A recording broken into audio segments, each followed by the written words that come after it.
Buick Pontiac in Cumberland.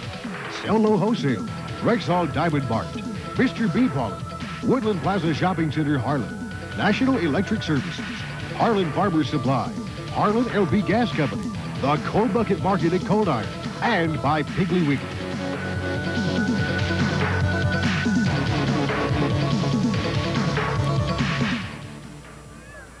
It's the Battle of Harlan County on the line tonight here at Harlan at Cawood High School as the Cawood Trojans play host to the Redskins of Cumberland. Hello again, everyone. I'm Jeff Franklin, and joining me on the broadcast tonight will be Bill Ellis, a Harlan County native who knows a little bit about football here in Harlan County. And Bill, I guess nobody would know any better than someone in Harlan County about the rivalry between Cumberland and Cawood. I would say the two supreme football powers in this county. Well, that's no doubt about that. Each county has their rivalries, and this ranks right up there with the best of them. Of course, ever since they consolidated, Cawood and Cumberland has been tough rivalries, and it goes back even farther than that. The schools that Cawood came from, the consolidated, they had tough rivalries with Cumberland, so it's been on down through tradition for several years. Cumberland coming off a tremendous season last year, going all the way to the Class A finals before losing to Heath. Cawood, a fine season last year, but both teams lost a lot of people, key personnel, Bill, and I think that's had an effect on their seasons thus far this year. And both of them last week coming off of losses. Cawood losing in overtime to Tates Creek 10-7 right here on their home field, while Cumberland was blown out by Somerset by head coach Ron Kane's brother, John Kane. Bill, how do you think that's going to affect these two teams tonight? Do you think it really doesn't matter? This rivalry will just make them forget about those two games last week? I think you can throw everything out of the book. I think they'll come back here and play hard as if both of them come off tremendous wins. I really do. I think may even make them more hungry that they lost last week. Well, we're certainly looking for a dandy, and we're glad you joined us for high school football here on WIMT. And we'll be back with the starting lineups and the kickoff of tonight's game right after this. From the kickoff of this football game between the Trojans of Cawood and the Cumberland Redskins, there you see the team captains for tonight's game out at midfield for the toss of the coin. And when we have that in just a moment, we'll tell you how they'll line up both offensively and defensively. You see out there for Cumberland the captains, and for Cawood, and you see the toss of the coin as Cumberland has elected to receive the football while Cawood will kick off. So let's take a look how Cumberland will set up offensively when they have the football to begin this game. They will start at quarterback Anthony Jenkins. He's 160 and a sophomore, filling the shoes of the departed Freddie Maggard. In the backfield is Steve Adams, the fullback, number 44.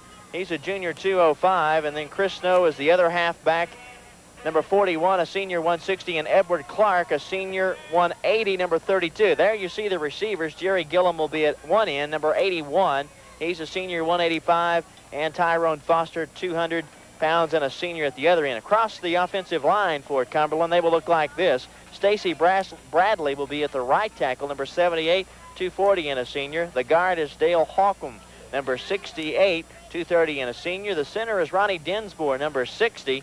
He's 210 and a junior. And at the right guard is Steve Stearman, a junior, starting tonight. And also at the left tackle will be Scott Bailey. He moves over to fill the position of Norman Williams, who was supposed to start this game tonight but is unable to do so because he has been ill all week.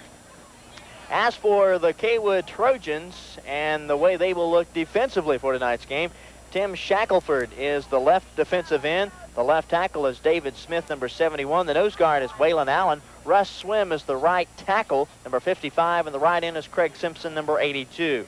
Their linebackers, Russell Allred, number 44, and Scott Blanton, number 63. And their defensive backs for the Trojans, at cornerback, David Landis, number 19, Todd Shackelford, number 21, the other corner. And at the safeties are Jeff Belcher, number 25, and Tony Morales, number 88.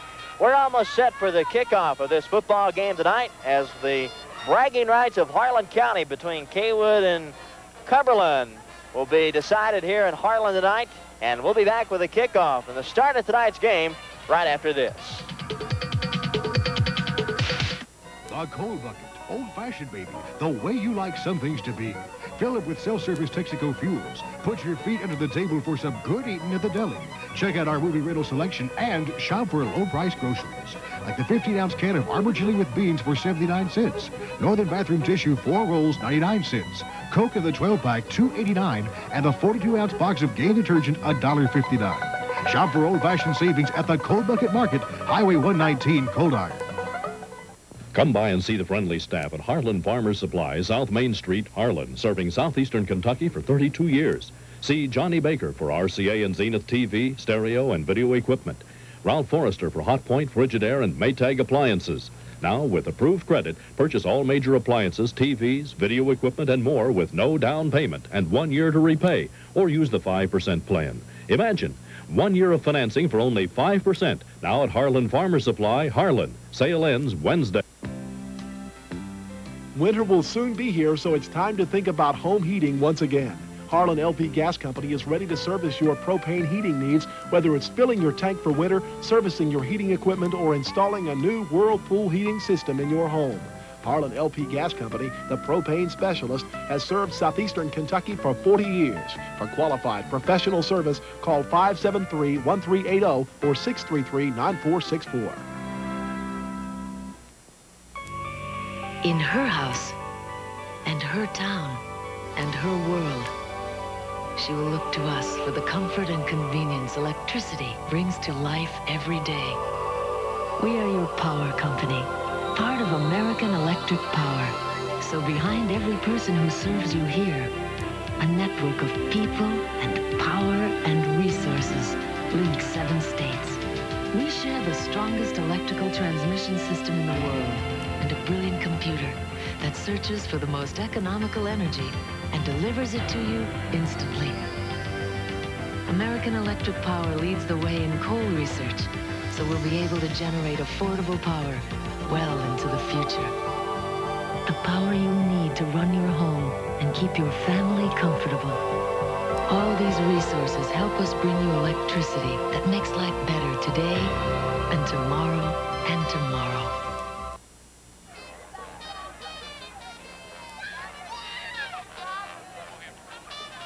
Moving on to football, Cawood will kick this game off, and here we go. We're underway. Back deep is Edward Clark, and he will take it in at about his own 10-yard line, coming straight up the middle of the field and finally brought down at about the 30-yard line. And on the stop, Scott Blanton for Cawood. So Cumberland will start out the football. 1st and 10. 29-yard line. 1st and 10 from the 29 for the Redskins. And we will see the Redskins run from a multiple offense. And they open up in an I formation behind Jenkins, as you see it.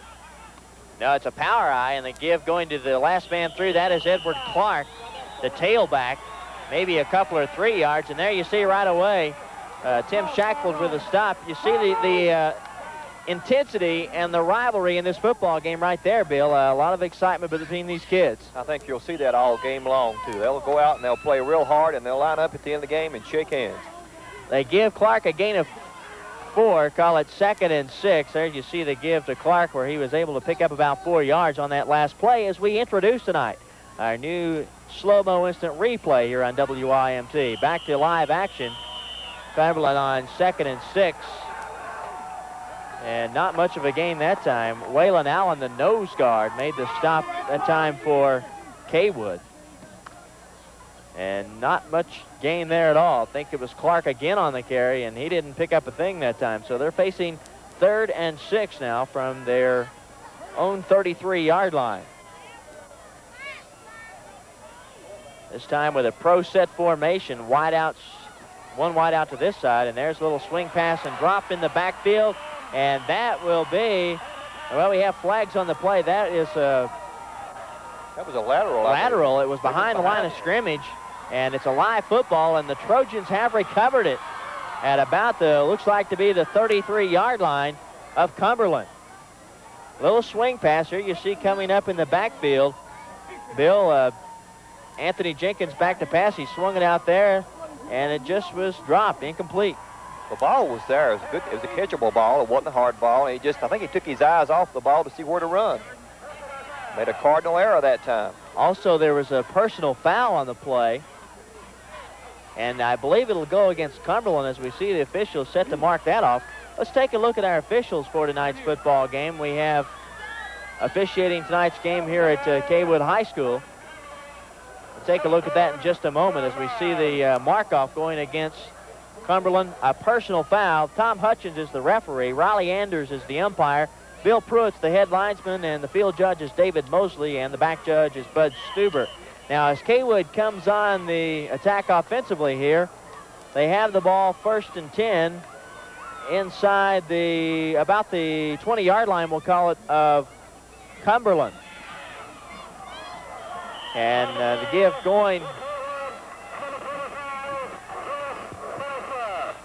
going to David Landis and Anthony Day on the stop for Cumberland. Let's take a look at Cawood, their offensive starting lineup. At quarterback, they have Donnie Noah, number 14. He's a junior in the backfield. Jeff Belcher at halfback. David Landis at fullback. And Todd Shackelford is the tailback. We'll pick up their receivers in just a moment right after this play. 2nd and 5 for the Trojans at about the 15 of the Redskins. And the give going to Jeff Belcher, number 25. Belcher finding some running room up the middle.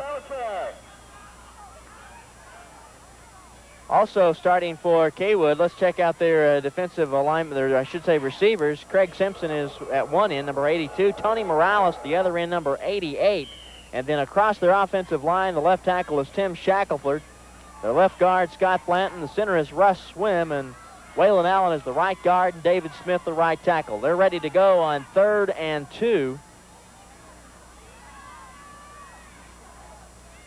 Cawood with the football at about the 10-yard line. The pitch going back to Todd Shackelford. Shackelford trying to find some running room, but he is knocked out of bounds at about, well, not knocked out of, yes, he is knocked out of bounds at about the 6-yard line. That's Wilbert Collins coming up from his defensive back situation to make the stop.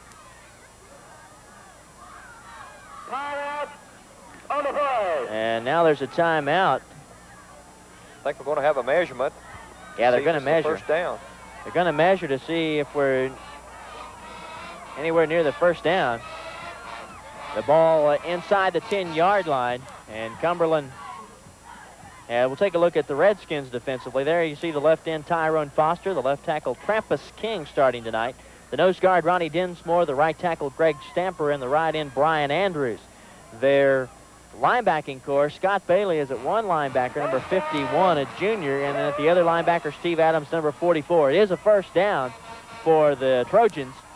And the defensive backs, Wilbert Collins at one corner, Kevin Creech at the other, and the safeties are Larry Wilson and Edward Clark.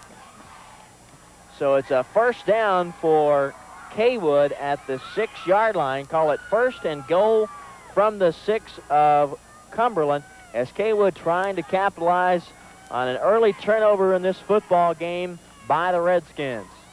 And the give going to Russell Allred in at tailback, and not much there for him as he is stood up on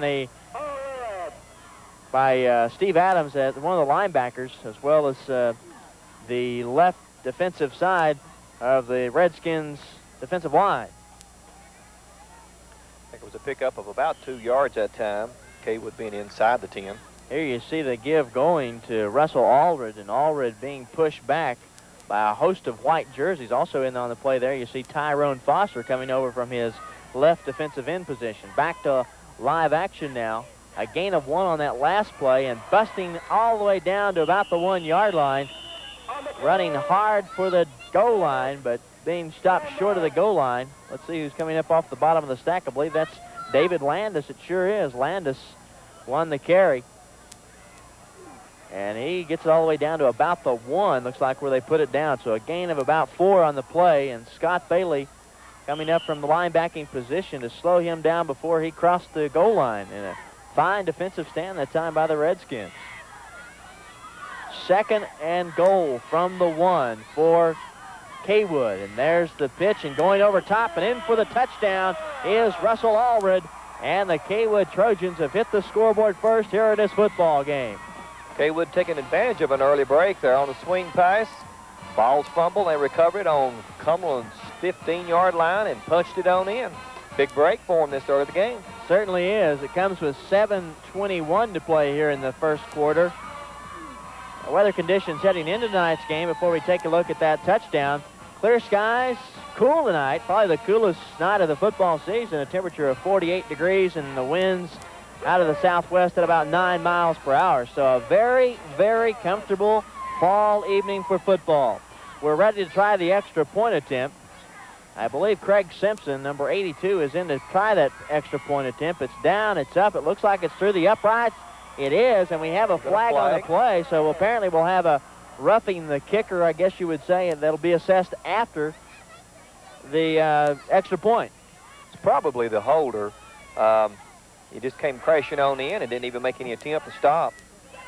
But the extra point attempt is good, and they'll assess the penalty after the kickoff. So the Cawood Trojans have jumped on top in this football game first with 7:21 to play here in the first quarter. Here you'll take a look at that again. It's down, and that is Landis in the hole, and you see it going through the uprights, and that's good, but we didn't see the infraction, exactly what happened. But anyway, the extra point attempt is good. We'll tack on the infraction afterwards. So with 7:21 to play in the first quarter, the Cawood Trojans have jumped on top in this football game in the Battle of Harlan County, 7-0 over the Redskins of Cumberland. Cawood will be kicking from Cumberland's 45. Big difference, or a 15-yard penalty. Probably will put it in the end zone. That'll put Cumberland back in the hole again. They'll assess that, and when we come back, we'll have the subsequent kickoff from the Trojans right after this.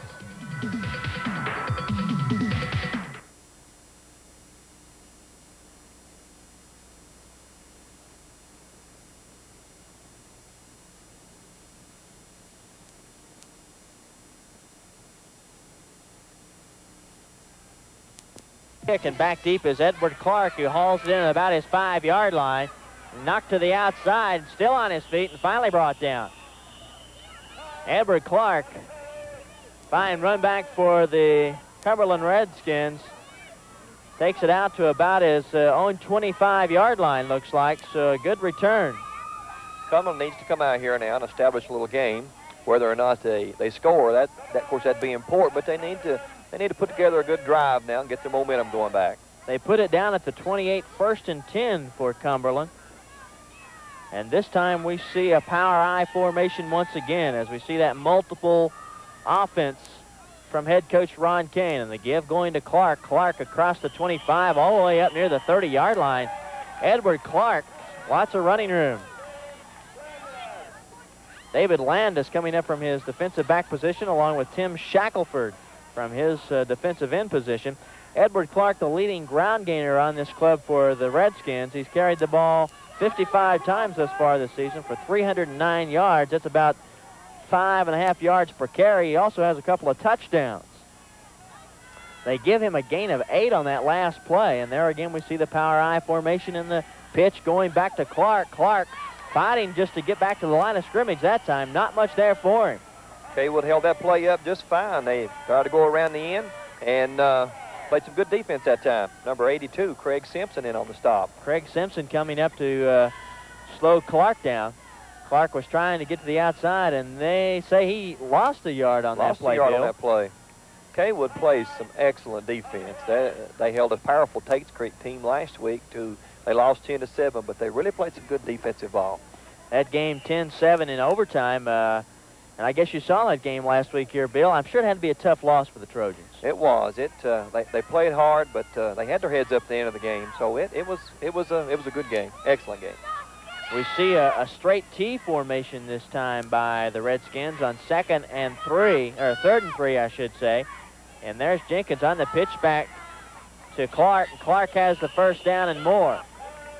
Up near about the 34-yard line, Russell Allred, the linebacker, along with Tony Morales, the safety, making the stop in the Trojan secondary. So it is a first down, and that's the first down of this football game for Cumberland.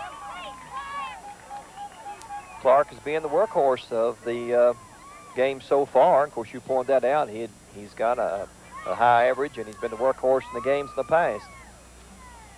First and 10 from about the 33, and now the officials are discussing, looks like with team captains.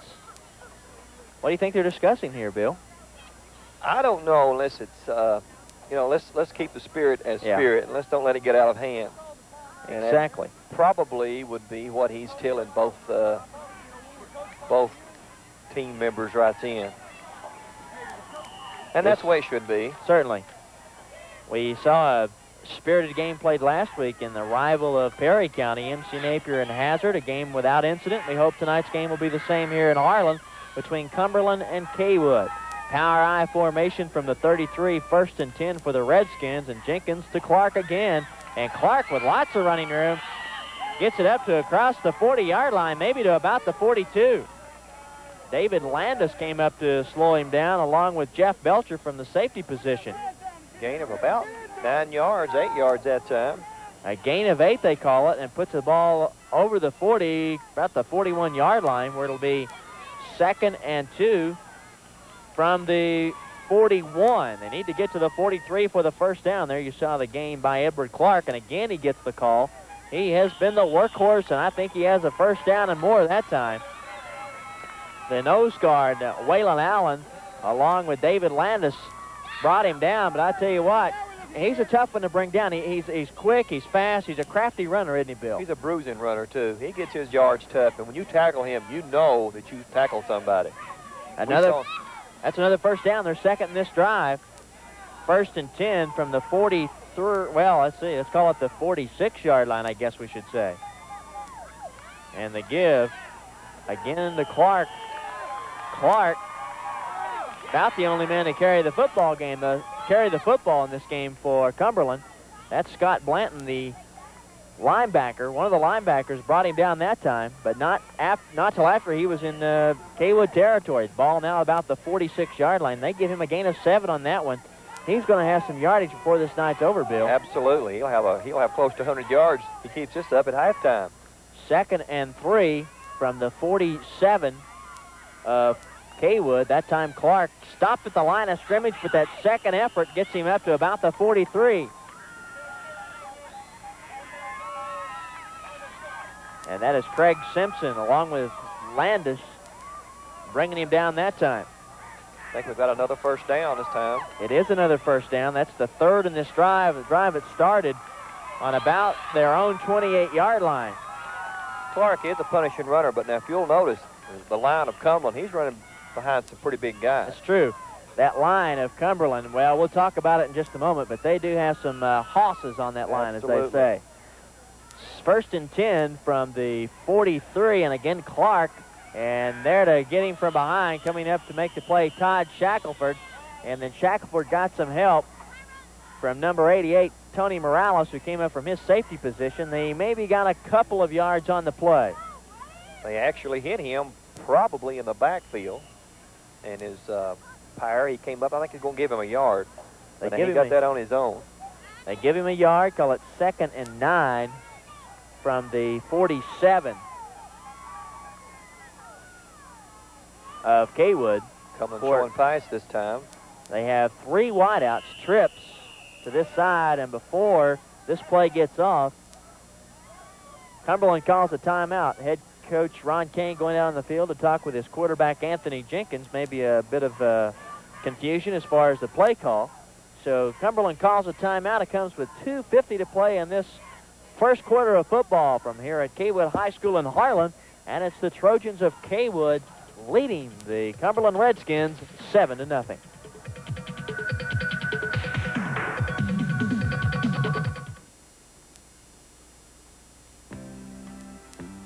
Winter will soon be here, so it's time to think about home heating once again. Harlan LP Gas Company is ready to service your propane heating needs, whether it's filling your tank for winter, servicing your heating equipment, or installing a new Whirlpool heating system in your home. Harlan LP Gas Company, the propane specialist, has served southeastern Kentucky for 40 years. For qualified professional service, call 573-1380 or 633-9464. Quality, selection, and competitive prices. The name of the game when it comes to shopping. Add convenience, one handy location that suits your busy schedule with plenty of free parking, And you've got Woodland Plaza Shopping Center in Harlan. For all your family shopping needs, food, clothing, specialty items, restaurants, even car repair, come to the Woodland Plaza Shopping Center in Harlan. They'll make you a winner in the shopping game. Helen, did you hear the news? Piggly Wiggly is having a grand opening right here in Cumberland. And do you know that everybody is going to be there? They are having specials on chuck roast and potatoes and biscuits and a whole lot more.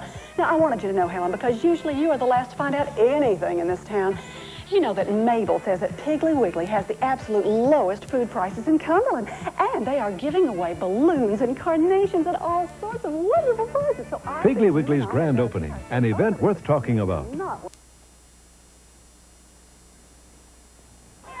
Cumberland on 2nd and 9 from the 47-yard line. Here's a pass, a swing pass out into the flat intended for Steve Adams, and Adams couldn't bring it down.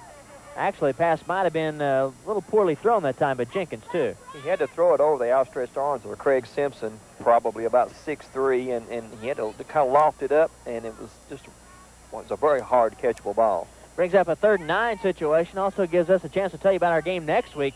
Talk about your rivalries. Well, we got a good one for you next week. Bell County and Middlesboro. From down at Middlesboro, that's 2 weeks from this Saturday as this game is airing. Should be a dandy. We hope you'll join us for that one. Back to live action here, 3rd and 9. Jenkins set to air it out. Looking long, intended for his receiver, Edward Clark. And we have flags on the play. Bill, let's wait and see how that one will go. Offensively or defensively? Probably defensive pass interference. We'll wait and see. Boy, Jenkins showed us right there, only as a sophomore. He has an arm. He aired that one out for about, I guess, 40 yards or better on that play there. He was open, kind of overthrew him. But we'll see what the call is. Probably it'll be defensive pass interference. And officials are discussing it when maybe we'll get a chance to take a look at the play here momentarily to see what might have happened on that play. But it was intended for Edward Clark about at the 2 or 3 yard line. And the officials will discuss what happened. Here you see Jenkins going back to pass. It is defensive pass interference on Cawood. Jenkins got some great blocking right there, as you can see, and he airs this one out, and it's intended for, as we said, down at the goal line, or very near the goal line, for Clark, and there you see the pushing. Looks like Tony Morales might have pushed off on him along with Jeff Belcher, both defending on the play, and it is called defensive pass interference. That's a very, very tough call to make. Looked like both of them had a chance to catch the ball. 10-yard penalty. That's right. 10-yard penalty. That's the first penalty of the game against Cawood. And the give going to Edward Clark. He's down to about the 22-yard line. Waylon Allen, the nose guard, brought him down. But what a workhorse that Edward Clark has been in this football game. That was 5 yards that time by Clark. And he's doing it between the tackles, too. Exactly. Brings up 2nd and 5 from the 22. And tell you what, Cumberland just blowing them off the ball is about all he can say, as you see right there. This time with a power I formation, Edward Clark fighting for some yardage. Maybe got it down to about the 20-yard line. That is Waylon Allen, the nose guard. Let's talk a little bit about that offensive line for Cumberland. They have across that line Stacy Bradley, who is 240 at the right tackle. Dale Holcomb at the left guard, 230. The center is Ronnie Dinsmore, 210. Scott Bailey at 255. And Steve Stearman also along that line as well. So they have a lot of weight on that offensive line. And again, a power I formation. Edward Clark, and lots of running room down to the 15, the 14. Fumbles the football, but I think they'll say that he was down. They'll say that the ball hit the ground, and there you see the ground cannot cause a fumble. Absolutely. When the ball hits the ground, it's dead. If it pops out as it did in, it's just a dead ball. Of course, Cawood wishing different, but it was a good call to the officials that time. And it's another first down, and Bill, that's the 5th first down in this drive, and there you see Edward Clark. Boy, I tell you what a bruising running back, and as you see, he goes down, hits the ground, and the ball pops loose. Falling on the loose football there was Jeff Belcher, but the officials rule it is not a fumble. So 1st and 10 from the 10-yard line, and the keeper this time, or rather the ball going, we'll have to check it and see who it is that time. Number 12. Kevin Creech. Kevin Creech for the touchdown for Cumberland, and we're all even in this football game. Creech ran out to the left as an option play, faked the pitch, turned it up, and ran it in for about... I think it was about the 11-yard line. Yeah. Was our line of scrimmage, so an 11-yard touchdown run here. You'll see it right here. Creech just into the football game, and he gets it on the end around, and boy, I tell you what, he just found lots of running room and goes on in for the touchdown. A fine piece of running, so it goes to show you that Cumberland is not a one-man team with Edward Clark. Absolutely. Of course, that was the only run that Clark didn't, but I think it was an excellent play call that time by Coach King, and that was the defensive end's fault. That's his man on the pitch. That's the defensive man. You hit the quarterback, and let the halfback take the pitch man, and he just didn't do it. Good play that time by Creech. Apparently, they will go for the two-point conversion. Now, that's Creech in at quarterback. Maybe we have an injury to Jenkins. But Creech is in at quarterback, and Creech will keep it this time, and he will be stopped short of the goal line. Apparently, I didn't see that, but he was apparently at the quarterback position on that last play, and then on the keeper, took it in for the touchdown. He was at the quarterback. He was at the quarterback. That's exactly right. Now, Coach Kane will do that. He'll switch his quarterbacks in and out. But anyway, the Cumberland Redskins have gotten on this scoreboard in the first quarter with 1:02 to play on an 11-yard keeper by the quarterback, Kevin Creech. And they're just 1 point shy of the Cawood Trojans. They trail them 7-6 in the first quarter.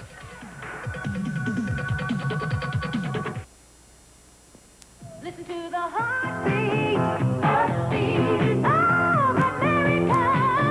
Oh, yeah. Creech Chevrolet Olds Buick Pontiac, where we service what we sell, says buy any new car, van, or truck, and we'll give you 4 days and 3 nights in the Orlando area at the luxurious Lake County Inn, just a heartbeat away from SeaWorld, Disney World, and Epcot Center. But that's not all. The excitement continues with 2 more exciting bonus nights right on the beach in Melbourne, Cocoa Beach, or Miami Beach. Vacation vouchers good through December 1988. And you're off to sunny Florida. Starting a fitness program? Remember, it's important to treat the inside as well as the outside. Try Mr. B Pollen, nature's way to better health naturally. Good nutrition is vital to good health. Give your body all the vitamins, minerals, and other nutrients it needs for complete fitness, more energy, and stamina with Mr. B Pollen. Coaches, it could give your team that competitive edge you're looking for. You'll find Mr. B Pollen at these area distributors.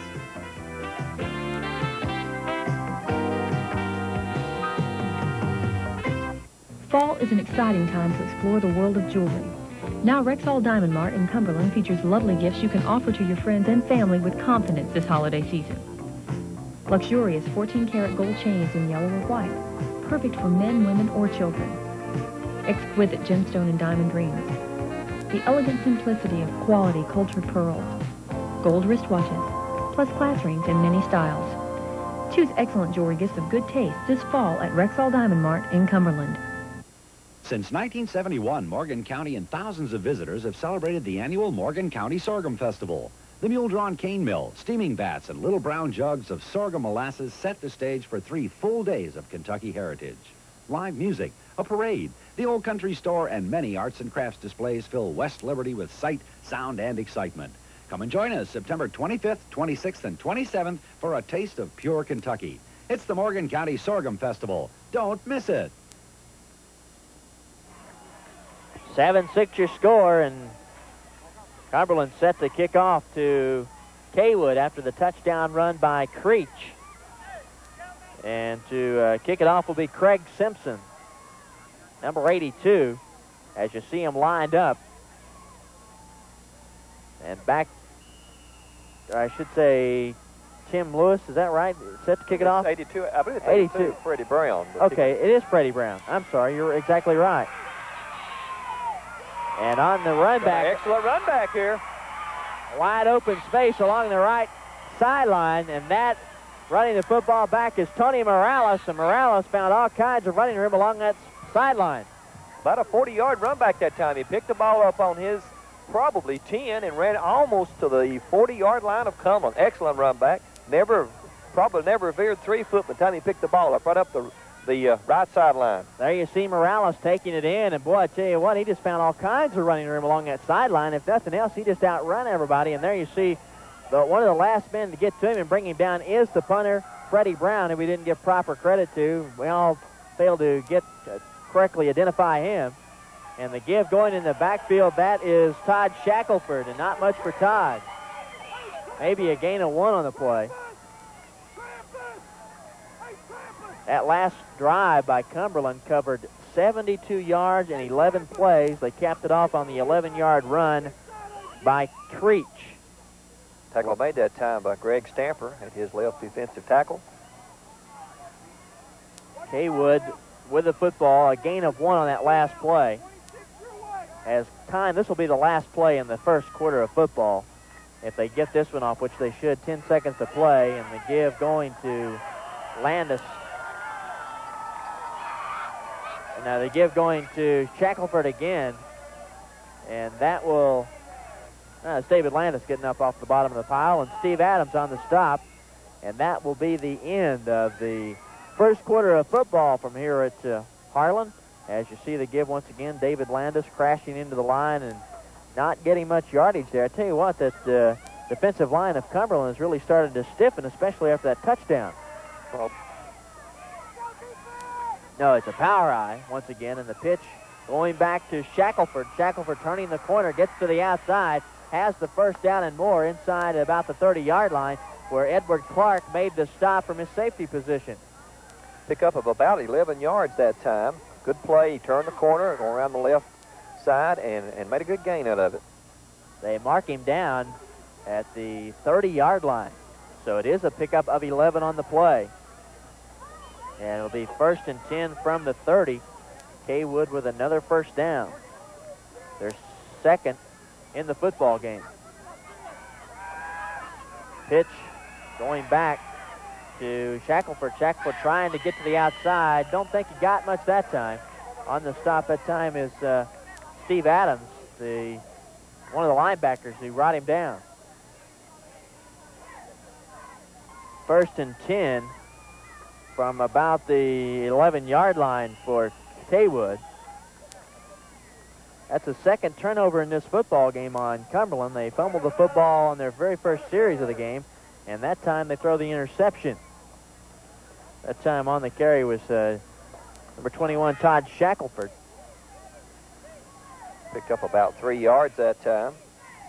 Stop made by number 44, Steve Adams, in the middle of that line, playing his linebacker position.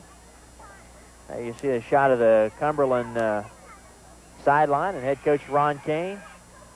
And this time the sweep coming to the near side.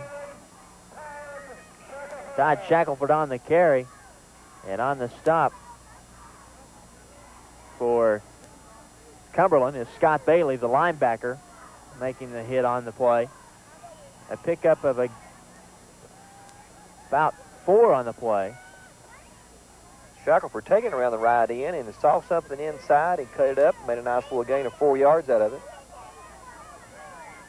They say it's 3rd and 3 now from about the 18-yard line. Cawood has the football in their own territory, and this time the pitch going back to Shackelford again. Looks like he'll have the first down and lots more all the way down. Scott Bailey on the stop. And it is enough for the first down. Here you'll see it once again as the pitch going back to Shackelford. Shackelford with some nice running. And all the way down to about the 25-yard line. Larry Neese is also in on that tackle from his left defensive tackle position.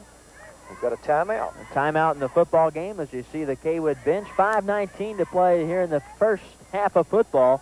And our score remains the Cawood Trojans leading the Cumberland Redskins 7-6. Both these teams coming in tonight off of losses last week. Cawood losing right here on their home field to Tates Creek 10-7 in overtime, while Cumberland went on the road down to Somerset, and head coach Ron Kane lost to his brother John Kane in a game that he lost 39-6, and he said he was a little bit embarrassed about that one. He'll probably hear about that. Next time they have maybe a Thanksgiving dinner, they'll probably hear about that.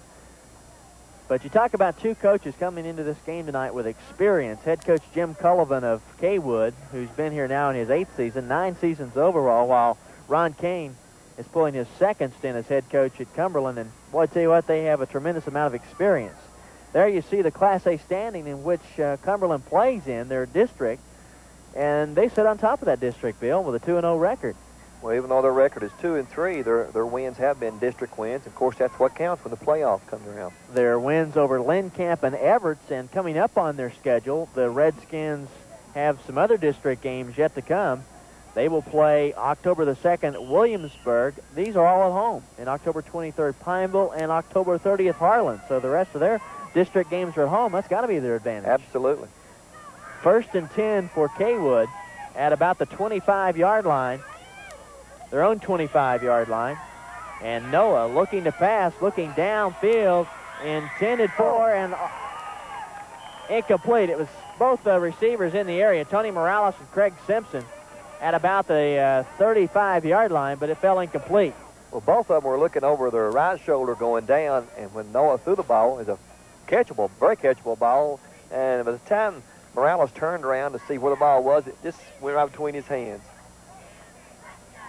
But Noah, again, we have seen him throw the football a couple times tonight, Bill, and he has thrown the football very well. I think we've got a penalty. I didn't see a flag go down, but I think we've got one. We have a penalty Roughing the passer. Roughing the passer. Here we're going to see the play coming up here. I don't know if we'll see Noah get hit or not, but you see him put it in the air. Of course, we will go downfield and try to pick up the incomplete pass, but apparently Noah took some kind of shot, and it's a penalty.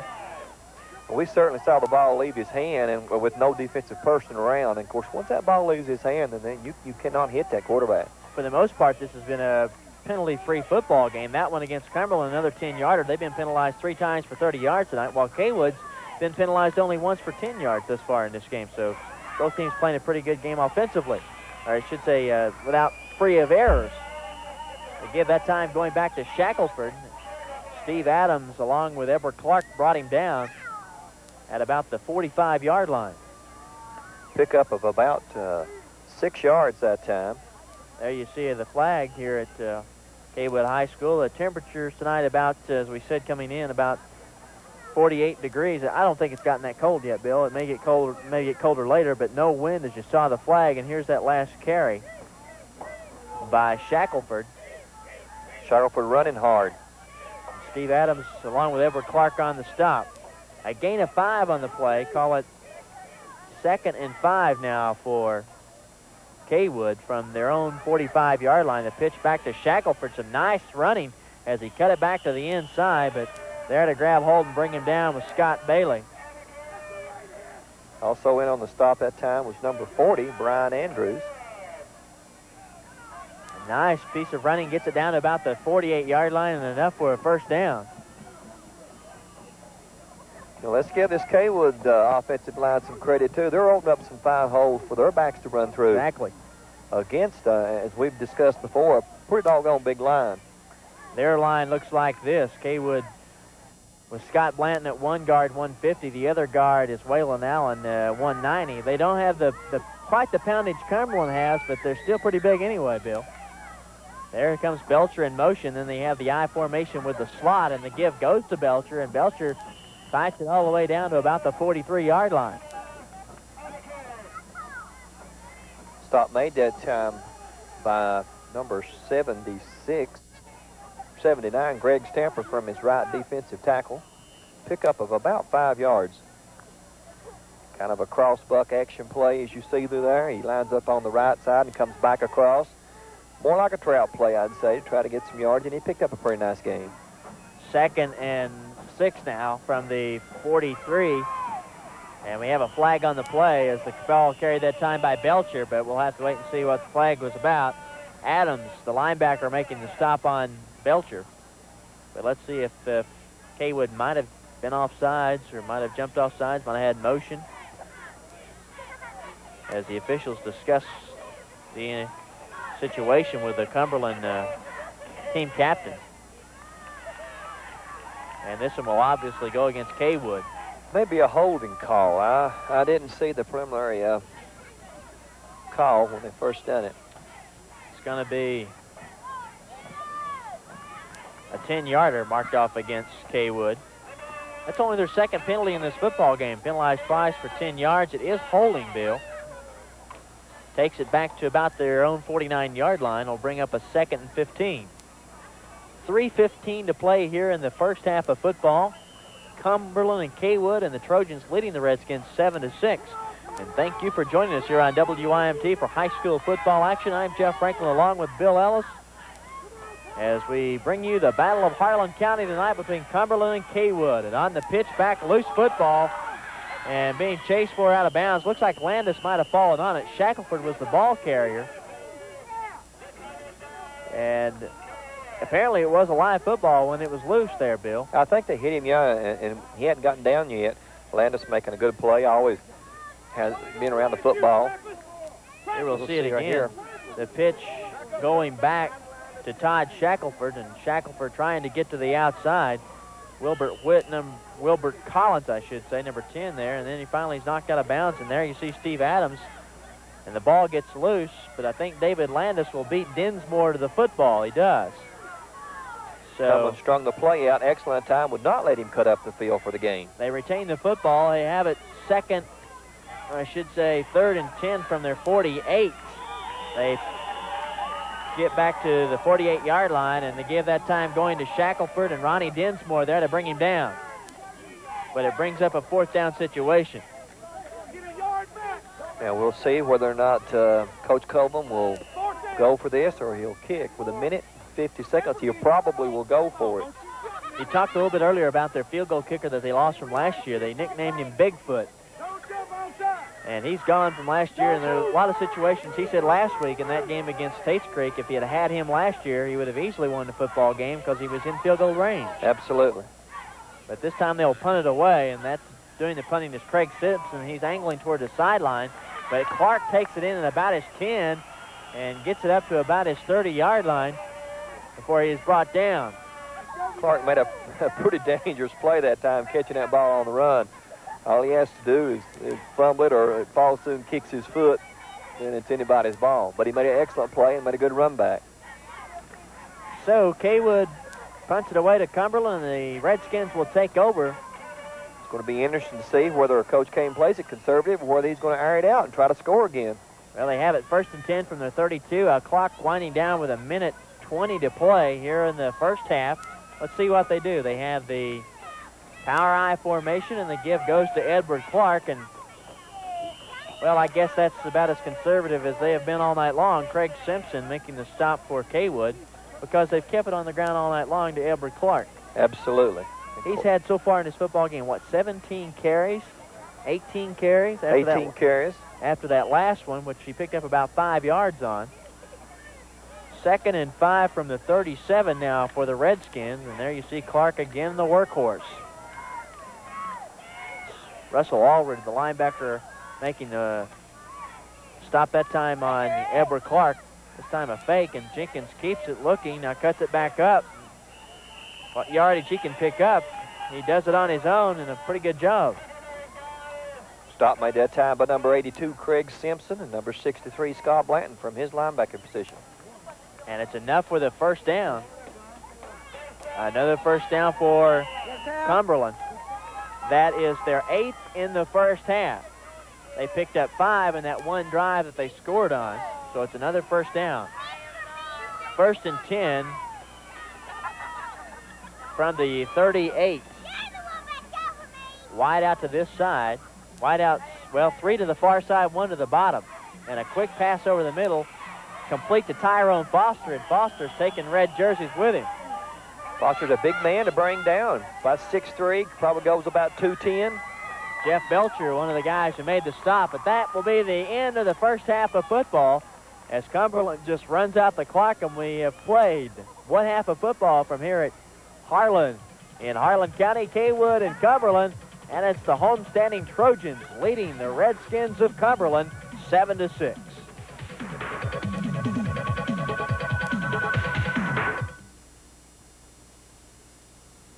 The Cold Bucket, old-fashioned, baby, the way you like some things to be. Fill it with self-service Texaco fuels. Put your feet under the table for some good eating at the deli. Check out our movie rental selection and shop for low-price groceries. Like the 15-ounce can of Arbor chili with beans for 79 cents. Northern bathroom tissue, 4 rolls, 99 cents. Coke in the 12-pack, $2.89. And a 42-ounce box of Gain detergent, $1.59. Shop for old-fashioned savings at the Cold Bucket Market, Highway 119, Cold Iron. Quality, selection, and competitive prices. The name of the game when it comes to shopping. Add convenience, one handy location that suits your busy schedule with plenty of free parking, and you've got Woodland Plaza Shopping Center in Harlan.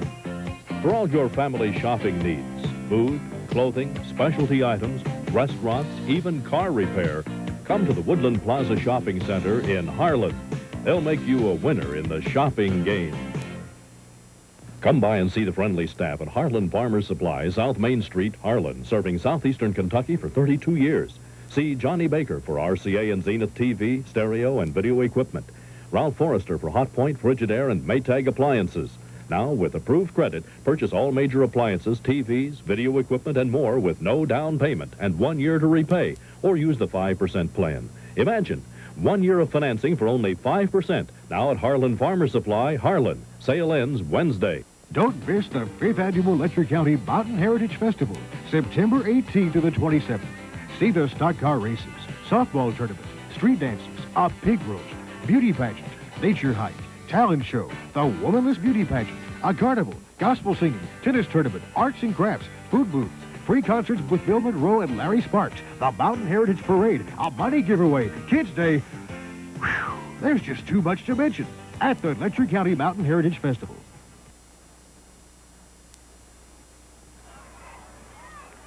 And we're ready to start this second half of football. As you see the score, 7-6, Cawood leading Cumberland. That's Freddie Brown set to move on the football for Cumberland to begin this second half. And he puts the toe to it. A slow roller that's scooped up at about the 25-yard line by number 29. That, or I should say number 39, Rodney Branson. Branson gets it back to about the... They put it down at about the 42-yard line. About 41, 42-yard line.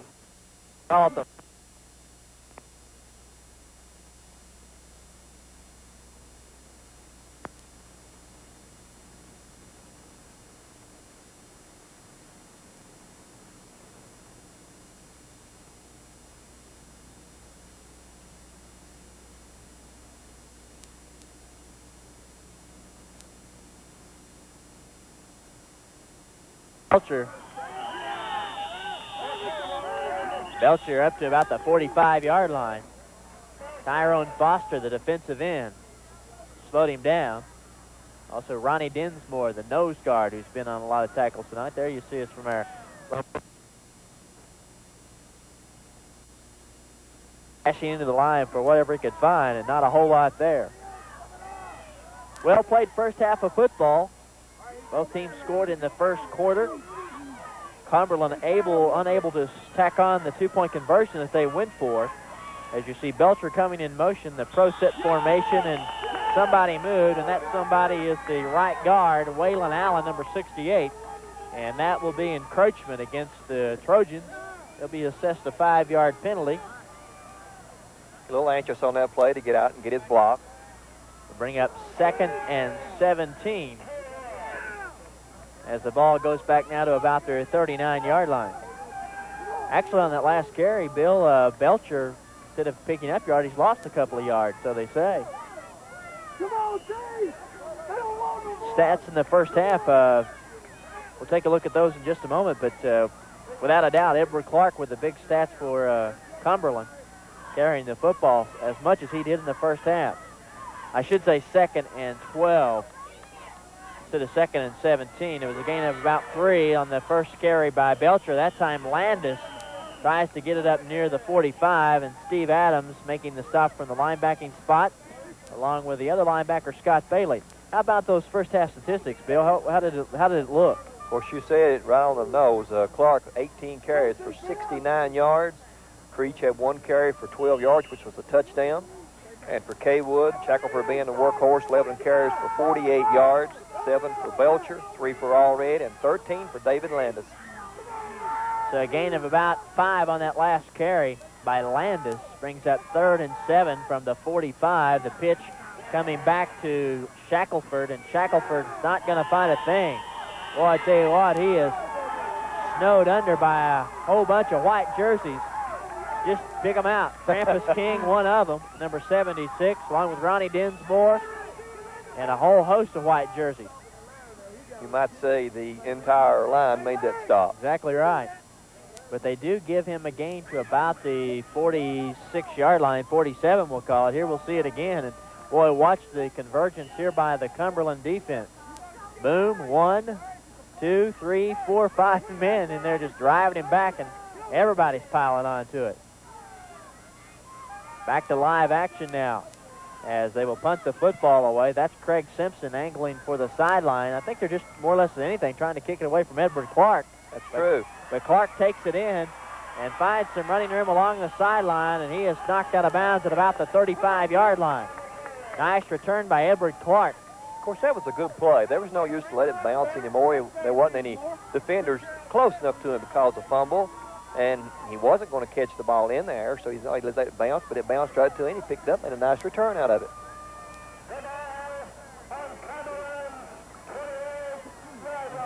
They mark it down at the 28, looks like, of Cumberland. So that's where they'll start out for their first offensive series here in this second half. They trail Cawood 7-6, 9:01 to play in the third quarter.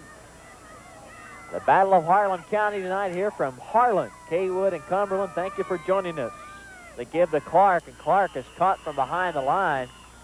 On the stop, Craig Simpson, along with Russell Allred, brought him down. So there is no gain on that play. In fact, he might have even, well, no, they put it down at the same spot. Line of scrimmage at 28, I should say. They drove him back. Of course, his the forward progress of the ball was at the line of scrimmage. It's at the 28, 2nd and 10 on the carry. No gain by Edward Clark. Jenkins with an power I formation, looks like. No, it's a pro set. And this time the pitch back going to Steve Adams. And Adams, who hasn't carried the football hardly any tonight, is stopped behind the line. That is Waylon Allen, the nose guard. Brought him down, along with Todd Shackelford. Shackelford got in, busted up the blocking, slowed the play down, strung it out, where Allen then came along and made the play. Shackelford got there first, and then he got some help later for the loss of about 4 on it, they call it. So it'll bring up 3rd and 14 for Cumberland from their own 24. Let's see what they'll do here. Sort of a different offensive formation there. It's an I formation, but it goes back to Clark, and a quick kick on 3rd down, and it goes out of bounds at about the 45-yard line. Well, explain that one. I can't. I believe, of course, if that had been me, I would have tried one more play anyway. They didn't pick up but about 15 yards on the play. Well, he kicked the ball for them, but I'm talking about for the yard markers. It went out of bounds at about the 45. They put it down at the 46. When the play first started to develop, I thought we might have a halfback pass. That's what it looked like, something, maybe a flea flicker or something, but instead they punted away on 3rd down, and Cawood takes over 1st and 10 from their own 46 with 7:31 to play in the third quarter. They lead Cumberland 7-6. I formation, 2 wideouts to the far side, and the give going to Shackelford, and I don't think that Todd found much of anything. Ronnie Dinsmore got there on him, along with Scott Bailey, the linebacker, one of the linebackers making the stop. He did not see anything around the right end. That's where the play was originally started to go, and he thought he'd cut it up, and I think he saw even less up the middle. Nice play that time by Cumberland's defense. They give him a gain of about a yard, but it's not much of a gain as we see where the football is spotted from. Actually, about the same place where it was on the 1st and 10. But they give him a gain of 1. I formation, wideouts to the far side, and again, Noah back to pass, looking long, and it's intended for and caught. A beautiful catch by Tony Morales at his 25-yard line. Not a fine catch by Morales. Excellent play that time. It was pretty good coverage, but Morales just wanted the ball. The ball was thrown just excellent, and Morales made a fine catch out of it. all the way down to what looks like the 20, excuse me. About the 25. That's about it's about the 25-yard line. Here's the 30-yard pickup. Look how Morales went up and brought that one down. Edward Clark on the defense there, but just a beautiful catch by Tony Morales. Just went up and brought that one down. Big first down for Cawood when they need it. They got it. 1st and 10 from their 26. The pitch coming back to Shackelford, and not a thing. Steve Adams, the first man there. Then he got some help. But good defensive pursuit that time by the Redskins. Play actually looked like it was going to gain some yardage, but Cumberland shut the door. Good crowd on hand tonight here at Cawood High School in Harlan. As you see, the stands full on both sides for this rivalry. Yeah, that's what we talked about in the pregame. The fans are here. They give no gain on that last carry by Shackelford. Call it 2nd and 10 from the 26. As you see, Belcher drop back into the power I. And Noah back to pass, looking long, and this one will be incomplete. It's intended for Craig Simpson, and we don't have any flags on the play. Edward Clark back there on the defense for Cumberland. And that one just thrown a little bit long that time, but Noah, a sophomore quarterback, I should say a junior quarterback, showing that he can throw the football as well as we have seen Anthony Jenkins throw it tonight, who is a sophomore. He can air it out. There's no doubt about it. He had Morales. I don't know if you can see it on your screen or not, but he had Morales. There's Morales wide open here on the left-hand side, but the ball was just overthrown to Craig Simpson. Incomplete pass brings up a 3rd and 10 now for Cawood. And the pitch back coming to Shackelford, and he is stopped, hit and dropped by Scott Bailey. Scott Bailey making penetration into the backfield that time and broke the play up whatever it had any chance at all of getting started. And so far in this second half, also Greg Stamper, the left tackle, also on that stop, right tackle, I should say, the junior, who's starting this football game. Let's see this again here, Bill, on the pitch back. It comes back to Shackelford, and tell you what, Cumberland has been especially tough here in the second half against the run, and they have not allowed Cawood much of anything. But on 4th and 9, they give Shackelford a gain of 1 on that last play. Back to live action, power I formation. Noah rolling out, looking long, firing, and incomplete. Pass a little bit overthrown that time, and the right flats. Intended for Todd Shackelford. Ball's incomplete as you see the Cawood bench along the far sideline. And there's head coach Ron Kane of Cumberland. So Cumberland will take over on downs. 1st and 10 from about their own 26-yard line. Here's the incomplete pass once again. It was, again, another play action, a little fake to Belcher in the backfield, and Noah set up to throw the football, and it was intended across the far sideline to Jeff Belcher, but incomplete. 1st and 10, Jenkins keeps it, and not much of anything for Jenkins. I don't think he found anything. Tam Shackelford, the defensive end for Cawood, brought him down. Shackelford leads his team on defense. As you see, he calls the defensive signals. And, of course, he's their candidate for all-state tackle. He's a big kid, about 6'3", and goes about 240, and plays hard every play. They gave Jenkins a gain of 1 on that last carry. Brings up 2nd and 9 from about the 30. And they give going to Edward Clark, and Clark has a big opening up to about the 35. He'll have a 1st down and more. It is a 1st down for Cumberland, and boy, a big hole open there for Edward Clark as you see the time remaining in the score. And here, let's take another look at it. David Landis on the stop for Cumberland. As you see, it's a quick handoff right between the guard and tackle, and they broke it open. Once he gets into that secondary, he can really fly.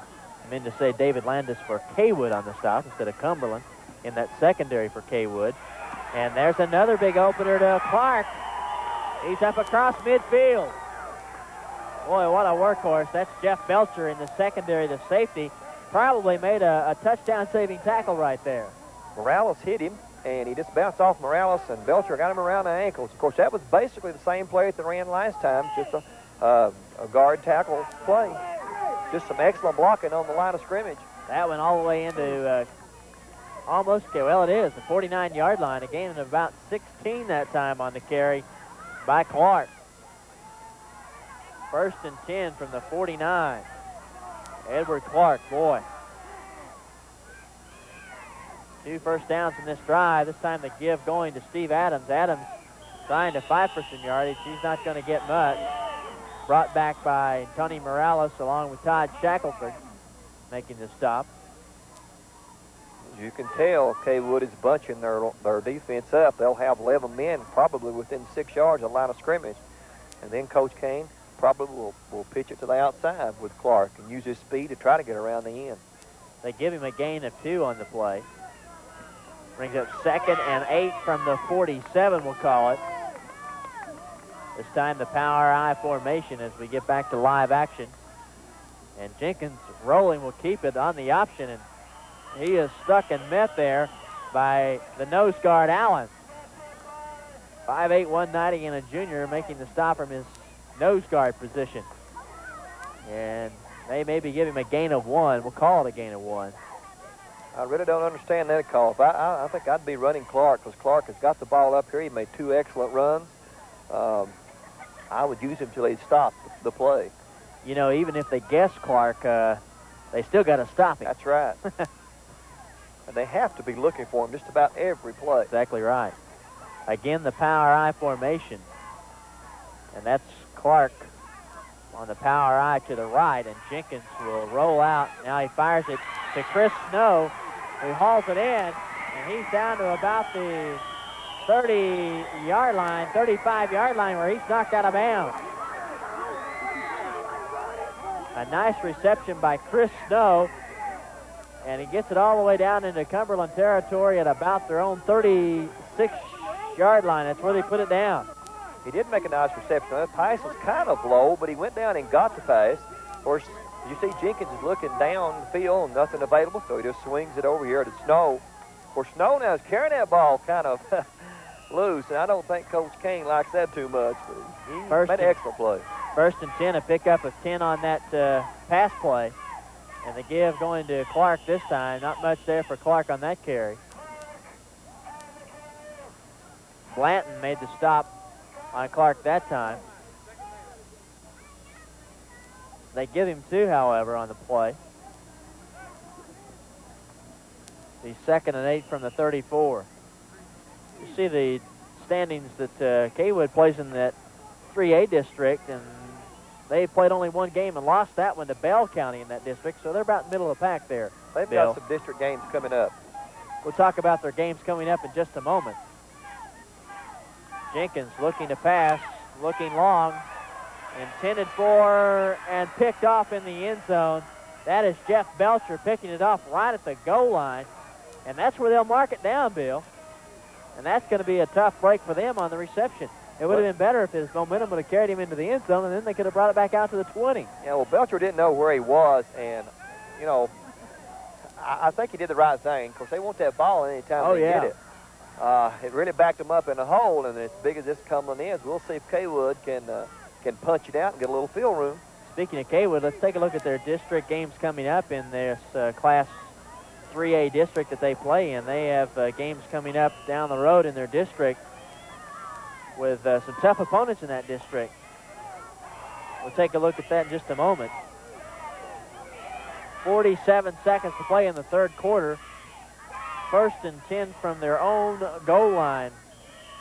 And Cawood just trying to get out of the hole. Ronnie Dinsmore, the nose guard, on the stop that time. On the carry by Jeff Belcher. They say he picked up a couple of yards and gets it out of the shadow of his goal post.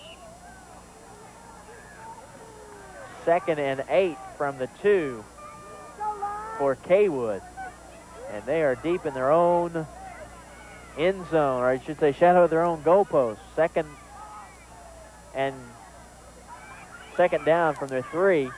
And the pitch this time back to Shackelford, trying to turn the corner, gets to the outside. up to about the 13-yard line. That'll be the last play of the quarter. Tyrone Foster made the stop. That may be very near a first down. In fact, it probably is.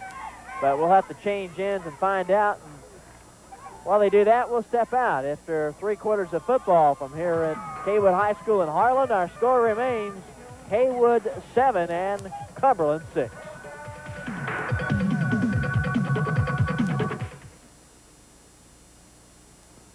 Listen to the heartbeat of America. Oh, yeah. Great Chevrolet Olds Buick Pontiac, where we service what we sell, says buy any new car, van, or truck, and we'll give you 4 days and 3 nights in the Orlando area at the luxurious Lake County Inn, just a heartbeat away from SeaWorld, Disney World, and Epcot Center. But that's not all. The excitement continues with 2 more exciting bonus nights right on the beach in Melbourne, Cocoa Beach, or Miami Beach. Vacation vouchers good through December 1988. And you're off to sunny Florida. Starting a fitness program? Remember, it's important to treat the inside as well as the outside. Try Mr. B Pollen, nature's way to better health naturally. Good nutrition is vital to good health. Give your body all the vitamins, minerals, and other nutrients it needs for complete fitness, more energy, and stamina with Mr. B Pollen. Coaches, it could give your team that competitive edge you're looking for. You'll find Mr. B Pollen at these area distributors.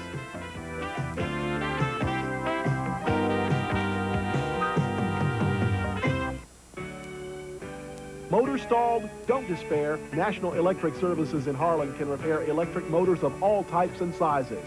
National Electric Services has complete testing facilities and equipment, plus a fully equipped welding and machine shop. We offer pickup and delivery and 24-hour emergency service.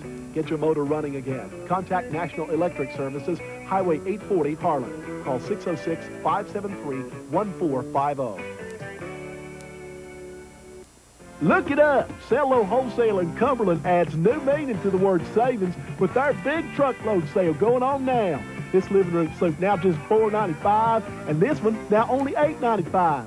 This beautiful living room suit with hide-a-bed is marked down to $12.50, and this group now just $5.95. Remember, to buy low, you got to find Cello Wholesale in Cumberland. Come by and talk to poor Fez. Folks, they have worn me out. Back to live action as we begin the fourth quarter of football. And Cawood with the ball. That's Edward Clark making the stop that time. I think you see as we show close-ups of the players in the huddle, you can see their breath a little bit this evening, and that's an indication of the brisk, cool fall weather that we have here this evening in Harlan. Football weather. Exactly right. Great weather, too. Great weekend on tap for us, too, weather-wise. 2nd and 8, a gain of 2 on that last play by Cawood. A pro set formation, and the give going to Landis, and Landis up to about the 20-yard line.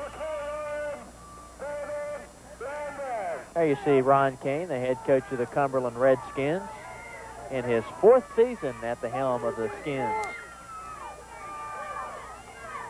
3rd and 4 now for Cawood.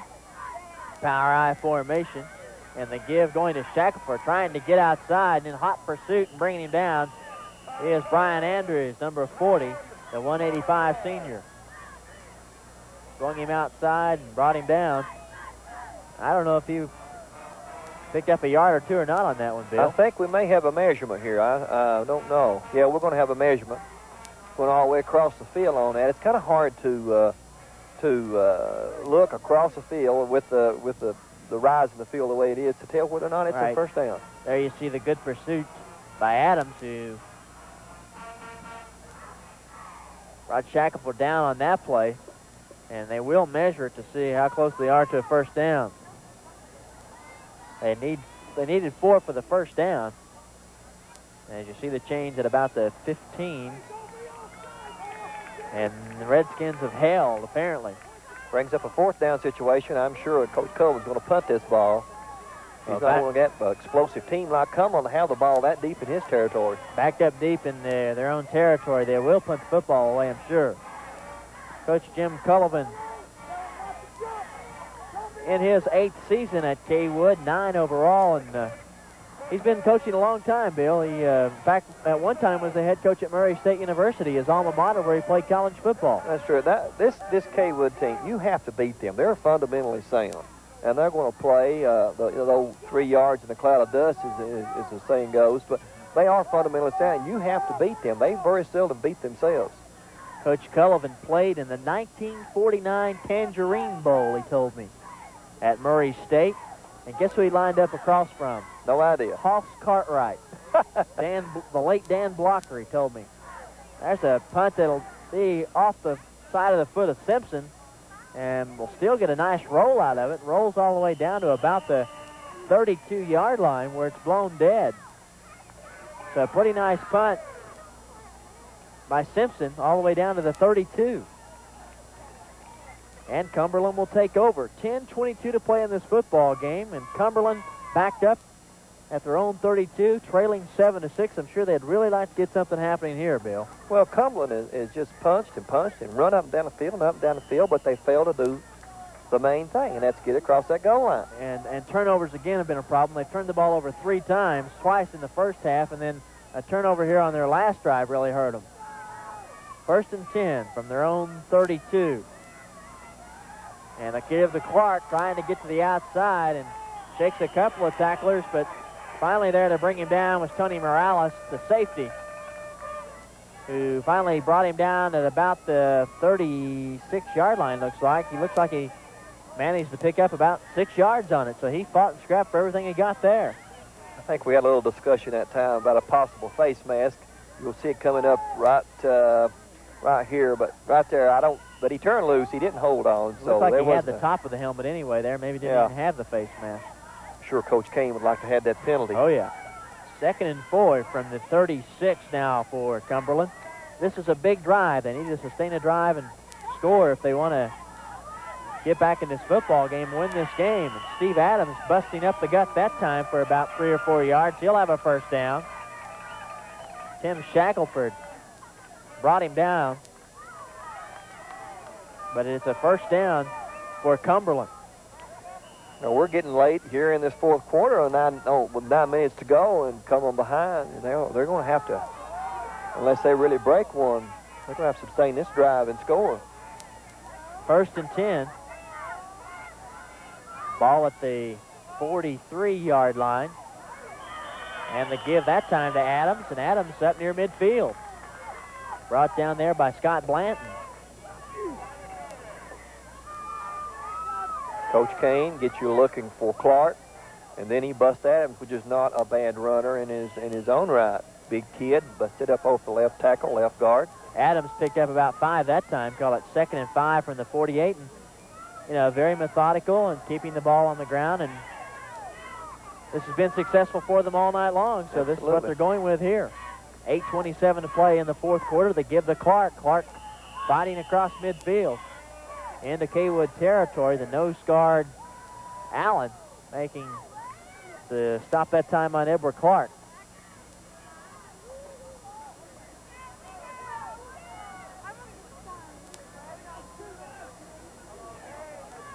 Clock winding down with 8 minutes to play in the football game.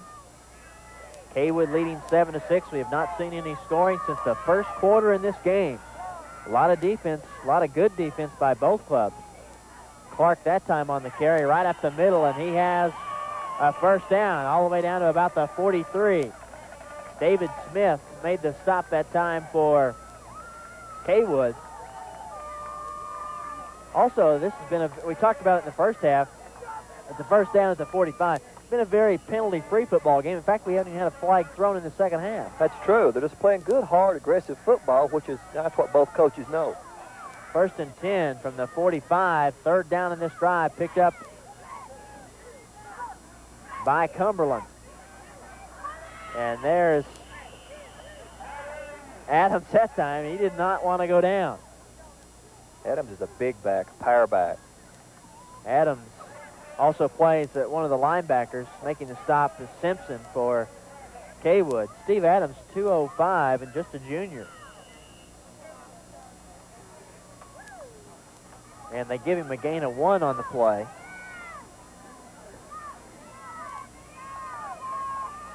2nd and 9 from the 43. And they give up the middle to Edward Clark. Clark maybe to the 40. Morales from the safety, along with Simpson and Shackelford to bring him down. Both of these teams are basically a young team. They play a lot of juniors, a lot of sophomores. So what you see out there now, the majority of these kids will be back then next year. Both teams, as you see, will be as good or if not better next year. Brings up a 3rd and 6. They give Clark a gain of 3 on that last carry. 3rd and 6 rather from the 41.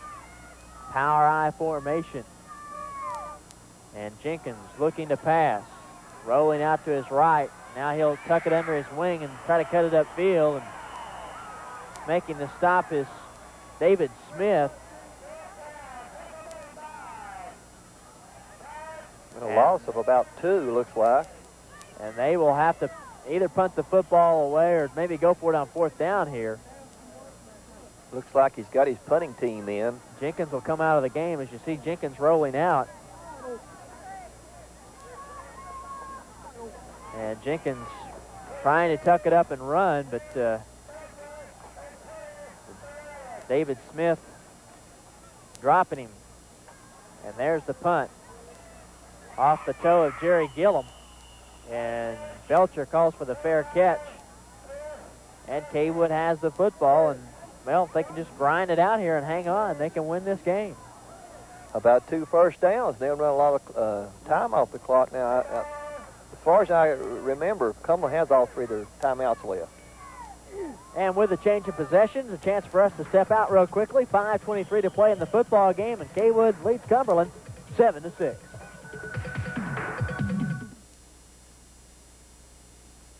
The Cold Bucket, old-fashioned, baby, the way you like some things to be. Fill up with self-service Texaco fuels. Put your feet under the table for some good eating at the deli. Check out our movie rental selection and shop for low-price groceries. Like the 15-ounce can of Arbor chili with beans for 79 cents. Northern bathroom tissue, 4 rolls, 99 cents. Coke in the 12-pack, $2.89. And a 42-ounce box of Gain detergent, $1.59. Shop for old-fashioned savings at the Cold Bucket Market, Highway 119, Cold Iron. Quality, selection, and competitive prices. The name of the game when it comes to shopping. Add convenience, one handy location that suits your busy schedule with plenty of free parking, and you've got Woodland Plaza Shopping Center in Harlan. For all your family shopping needs, food, clothing, specialty items, restaurants, even car repair, come to the Woodland Plaza Shopping Center in Harlan. They'll make you a winner in the shopping game. It's simple for me to make this pack of cigarettes disappear. Now make your smoking habit disappear just as easily. Improved, maximum strength, Cigarest. With Cigarest, there's no hocus pocus. You'll stop smoking in just 7 days without withdrawal, without gaining weight, without spending hundreds of dollars. And with the Cigarest program, I just did not suffer any withdrawal symptoms. Yes. Cigarest works. We have a lot of friends that smoke. Well, some of them used to smoke. They're trying Cigarest now, and it's working for them, just like it worked for us. If you don't stop smoking after using the Cigarest program, we'll refund the full purchase price. Find a more effective, less expensive stop smoking program, and we'll double your money back. It works. Yes. Cigarest works.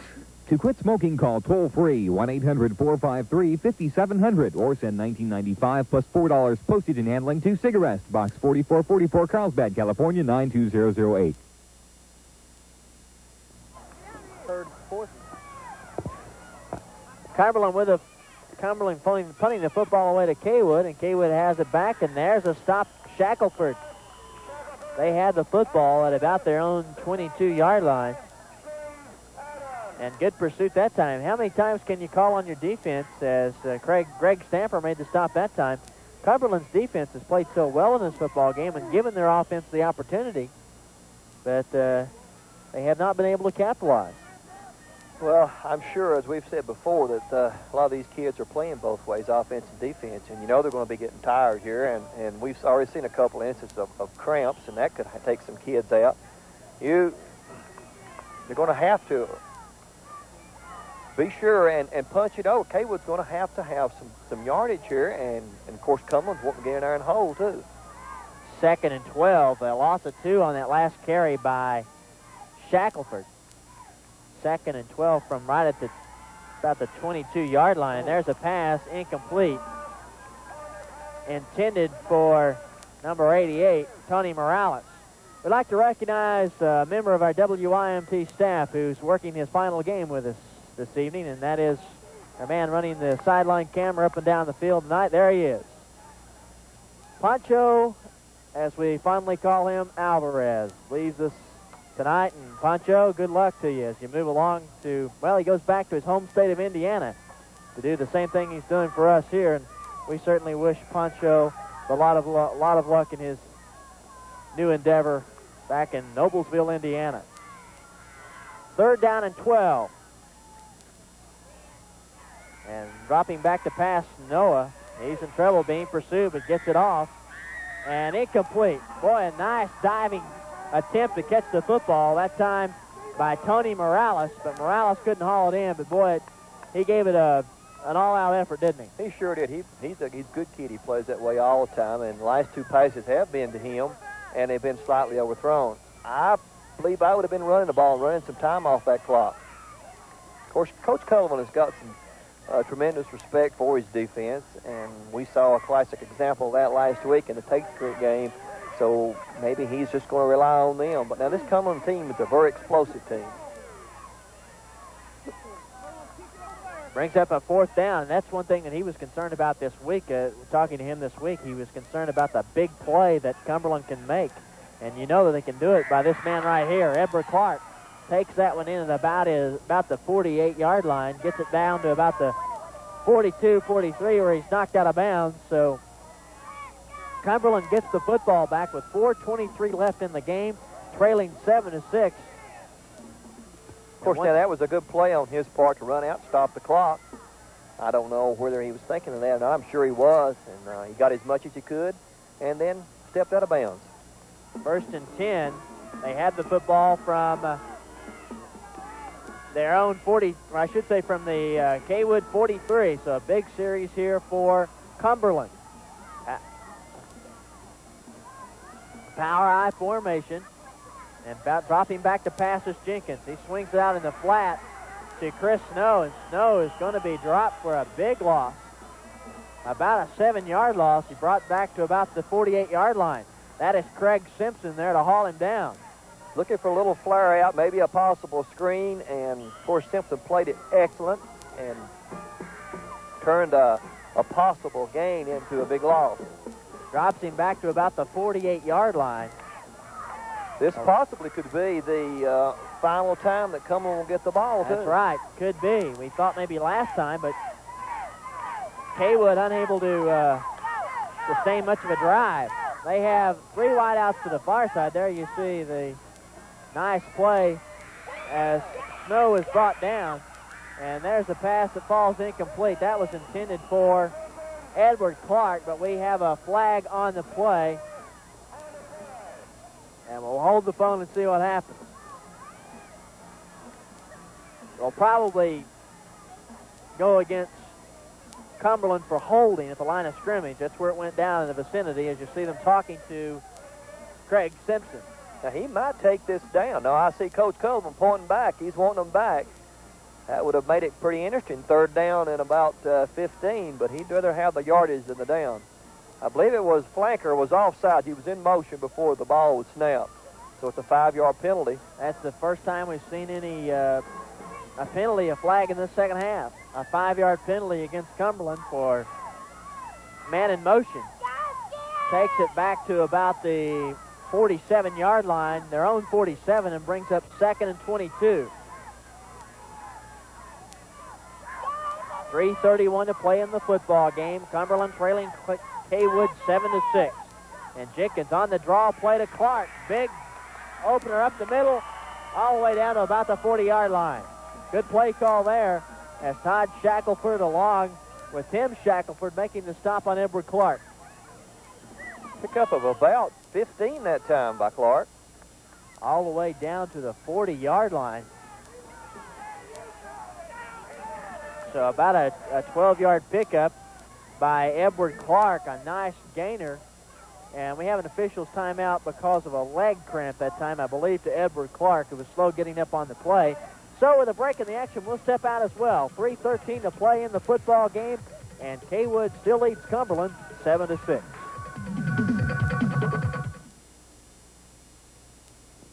Listen to the heartbeat of America. Oh, yeah. Great Chevrolet Olds Buick Pontiac, where we service what we sell, says buy any new car, van, or truck, and we'll give you 4 days and 3 nights in the Orlando area at the luxurious Lake County Inn, just a heartbeat away from SeaWorld, Disney World, and Epcot Center. But that's not all. The excitement continues with 2 more exciting bonus nights right on the beach in Melbourne, Cocoa Beach, or Miami Beach. Vacation vouchers good through December 1988. And you're off to sunny Florida.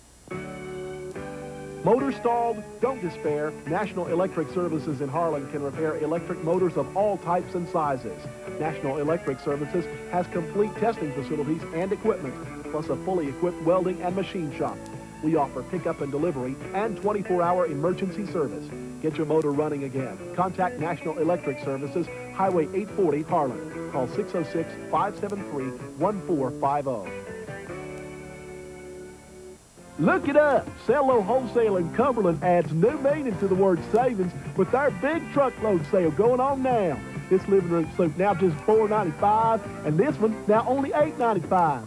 This beautiful living room suite with hide-a-bed is marked down to $12.50, and this group now just $5.95. Remember, to buy low, you got to find Cello Wholesale in Cumberland. Come by and talk to poor Fez. Folks, they have worn me out. Cumberland with the football, facing a crucial 3rd down and 8 situation here. 2 wideouts to the top of your screen, and we have an I formation, and Jenkins back to pass. Looking and incomplete. That was intended for Tyrone Foster. Threw the ball behind Foster. Foster was open as he come across the middle that time, but he just simply threw the ball behind him. Threw it behind him. And that brings up now a 4th down and 8 for Cumberland. Now that last play where Clark had to come out because he had some cramps, well, anytime you have an official timeout, that kid's got to come out of the game. Exactly. And of course, I think they had some concern. I'm sure they'd like to have him in that time. I don't think Ron Kane cared too much for it. I think he wanted him in there that time. Absolutely. So here we go. 4th and 8 once again for Cumberland. And again, Jenkins dropping back to pass and looking, and incomplete. Intended for Edward Clark and hit the ground first. The ball should have been caught. It was a very catchable ball. He was on his knees. It was a low, but he was down there where the ball was. And he just should have caught that ball. So it falls incomplete, and with that, Cumberland's hopes for winning this football game, or coming back anyway, may have fallen right there as well. Well, they've got 3 timeouts left, and we've still got 2 minutes, 50 seconds to go. They very possibly could get the ball back again.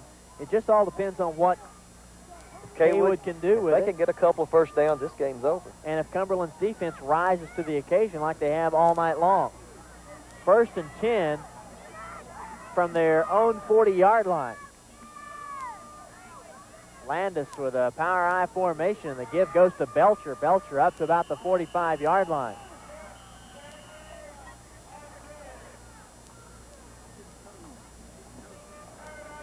Trampus King making the stop for Cumberland. And an injured player on the sideline. As you see head coach Ron Kane on the sideline. Ron Kane coaching at his alma mater where he played high school football. He played at Cumberland, graduated in 1955, and went on to a career at the University of Kentucky under head coach Blanton Collier, where he was a 3-year letterman at Kentucky. And a fine career he had at the University of Kentucky. He was a 3-year letterman as an end. And he went on and was drafted by the Denver Broncos. And what a coaching career. We talked about Coach Jim Cullivan and the career he's had. Ron Kane's been about as successful at Cawood, I should say at Cumberland, where he went to the finals of the Class A last year, only to lose to Heath. But he does have a state football championship under his belt when he was the head coach of Louisville Seneca. He won it in '65, and then they came back and were runners-up in 1966, so not bad at all. Not bad at all. You have, I guess it's probably 30 years anyway of experience right here, coaching experience just from these two coaches. And well, you they know what combine they're them. doing. You combine the two, and it's probably greater than that. Coach Cullivan told me he started coaching back in 1949. So the coaching experience, tremendous between both of these coaches when you add it up. And going off the field is the injured Trojan that we had, and that it was Scott Blanton who was shaken up that time, who starts at the left offensive guard for Cawood. A gain of 4 on that last carry by Belcher, and that's a big gainer. Oh, more important also, the clock's been stopped all this time. That's right. The ball down at the 45-yard line. There you see the timer, remaining 2:42, and the clock stopped. 7-6 the score. Cumberland lost the game this season by the same score. They lost to Corbin 7-6 as they scored the final touchdown to bring it to 7-6 with 8 seconds to play in the game and went for the 2-point conversion and failed. They may not get that chance tonight. The give goes to Landis. Lots of running room off the left end, and he's up to midfield, and he is going to be near a first down. That is Larry Wilson making the stop that time for Cumberland. It's going to be real close yardage. I don't think he has it. They're going to spot the ball right on the line. No, he's not. He doesn't have it. There's a give by Landis as you see him carrying the ball, and slowed down by Larry Wilson. I think we've also got a timeout on the field. Was that Cumberland took? I'm sure it was. Cumberland took a timeout to stop the clock. Clock is stopped with 2:18 to play in the game, and now you have. Go ahead. I'm sorry. Cawood leading 7-6. Go ahead. You've got 25 seconds to put the ball in play once the official sets the ball, and both teams are basically where they're going. They've got 25 seconds. Cawood needs to take as many of those 25 as they possibly can and still get the ball in play without a penalty. Well, there we are, Bill, from our broadcast location here at Cawood High School. And must thank everybody for the fine hospitality we've gotten here this evening. And really enjoyed this game this evening. Well, this has been as we've talked about before, it's just football weather. Excellent game. It's not too cold. I'm sure it feels real warm to the players. Kind of chilly. Us sitting up here, no movement, but it's a good game for football, and we've seen a good football game. Oh yeah, and it's not over yet. 2:18 to play, and Cawood has the lead in the ball, 7-6, and they're facing what could be a crucial 3rd-and-1 situation here. And a little movement in the backfield pointing toward Belcher. He did slightly move back there, but no flags on the call, and the give that time to Belcher, and Belcher has the first down and more. Well, now, the backfield can move. They have to be set 1 second, or if they're in motion, they have to be either with the line of scrimmage or in, going back. So I think they're trying to draw them off sides that time, really. Exactly. A gain of about 2 or 3, enough for the first down. Make it 1st and 10 for Cawood from about the 48-yard line of Cumberland. And, well, if they can pick up another first down and sustain a drive, they might be able just to grind out the clock and win this game. It would send Cawood to even at 2-2 on the season, while Cumberland would slip to 2-4 overall. Stamper making the stop that time as they unstack, and off the bottom of the pile comes Todd Shackelford, who's carried the football a lot tonight, and now head coach Ron Kane going on the field as the Cumberland's called another timeout. I don't think he wanted that timeout called. I think he wanted it probably on 3rd down, so they would have the ball when the time came, when they started the clock back. But they've called it anyway. Of course, that's their second one. They have only one left. I see a lot of fans leaving. This game is not over. Well, it's not over till it's over, and I think that will evermore be true by what we saw last Sunday in Cincinnati at Riverfront Stadium. It's definitely not over till it's over, not even till the last 2 seconds are over. If you don't believe it, ask Sam Weish and the Cincinnati Bengals. I guess he has played that over and over. But, you know, with all the strike stuff this week, that game seems like eons ago. It does. Now. A minute 45 remains in this one. 7-6 your score. Cumberland trailing Cawood by a point, and the Trojans have the football. Ron Kane coming off the field back to the sideline where the timeout was called by his club, and he went out on the field and huddled with his team.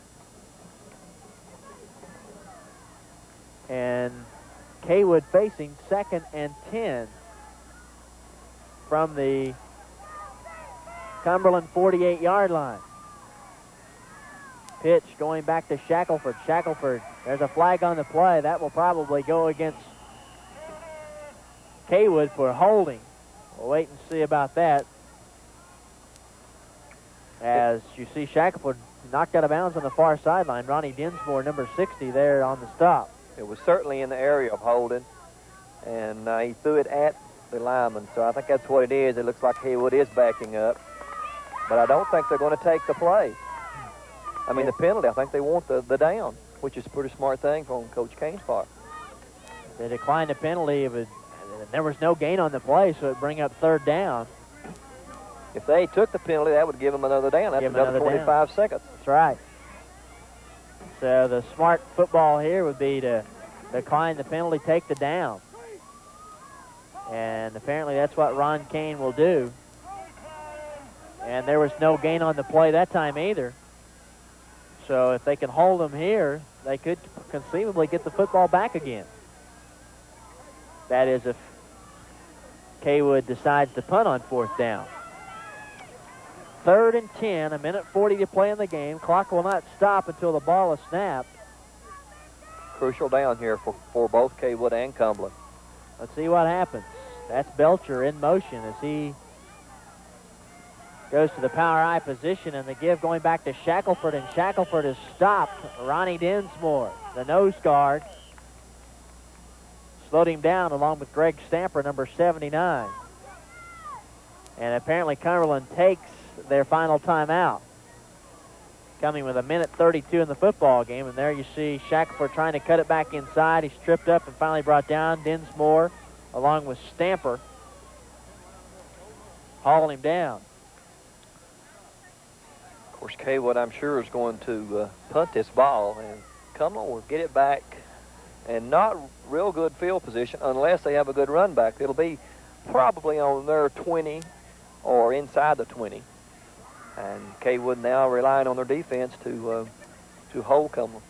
There you see head coach Jim Cullivan. He's out there in the middle of his team, huddled at about its own 40-yard line, and now he heads off the field. So let's see what they'll do in this situation. 4th and 9. Will they punt the football? I think they will. I think they want to put them as far back as they possibly, they've got a 4th and 9, and chances are slim if they're going to make that 9 yards. Yeah, I think they'll punt the ball. More than likely they will. Simpson, the punter, is back, so I think they will. And Edward Clark is back deep, and you can bet that they'll try to punt it away from him as he is dropping deep. And Clark will try to run to wherever this football's kicked. And there he starts toward the sideline as the ball is kicked toward the far sideline. Clark will just watch it bounce, and now Cawood will down it. It looked like the ball was going out of bounds, but it took a bounce back on the field, and about a 10-yard bounce in Cawood's favor. So Cawood gives the football back to Cumberland on the punt. So the Redskins will have one more chance in this game. As they put the football down, looks like at about the 25-yard line, we'll call it. 1st and 10 from their own 25. Cumberland will have the ball.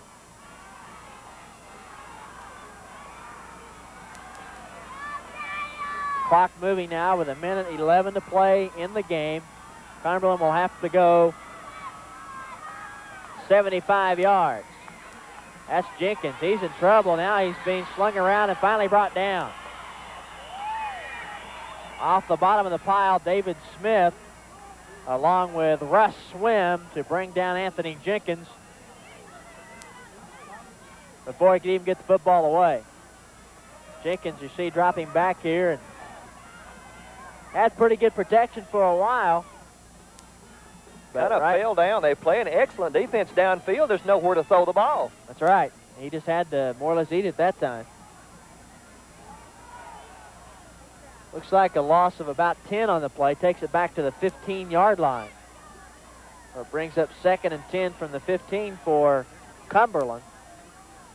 And you know they're in a pass situation here, and that's not been real successful there all night long. No, they've not. And Cawood's safety is playing about 25 yards off the line of scrimmage. Cawood has intercepted the football twice tonight on passes thrown by Jenkins. That stopped drives when Cumberland was really moving the football. So some confusion here. This is officials' timeout. Apparently there was a penalty on that last play, and Cawood has declined it. Take the loss of yardage. And here we go again. Jenkins back to pass, looking and firing incomplete. That one intended for Jerry Gillum. Just too tall for Gillum. I'm sure he'd like to caught that pass and had it some yardage, but at the same time, he got the clock stopped. I think we have another flag also, maybe at the line of scrimmage. I can't tell for sure. Apparently no flag at all. But now Cawood will call a timeout. Clock is stopped with 45 seconds anyway. On the incomplete pass, the clock was stopped, and here you see the pass intended for Gillum, and it's just too tall. He couldn't bring it in. I'm sure that Coach Cuddleman's out there telling his team, let's give them 10 or 15, but nobody gets behind you, and everybody go towards the ball, towards the tackle. Just don't let them break one now. You've got 45 seconds to go. And this has been a hard-fought game. The score will make evidence of that. It's been a good one, just like we anticipated it would be in this rivalry between these two Harlan County clubs. Probably considered the two better programs in the county. Cawood has had a lot of success, as well as Cumberland. Of course, Cumberland last year going to the Class A finals in the state of Kentucky. Class A finals before losing to Heath at Cardinal Stadium in Louisville. 45 seconds remaining in the game. Cumberland facing 3rd and 20. There you see one of the wideouts, Jerry Gillum, number 81. That's to the near sideline. And Cumberland will try again. Jenkins dropping back. Good protection. He's in trouble. He'll be caught again. And in there on the stop is the nose guard, Waylon Allen, along with David Smith, number 71. And that will just about do it, as Cumberland, of course, is out of timeouts. As you see, head coach Ron Kane. Clock winding down, 20 seconds, and continuing to run down. They'll try to run one more play. That's Jenkins, back to pass, looking, and completes it. No, it's incomplete. Boy, that was a hard shot delivered to Tyrone Foster by Scott Blanton, and it was a very timely hit because it looked like it was a complete pass until Scott Blanton got there. He got there about the time the ball did, and he said, hello, Mr. Foster, here I am.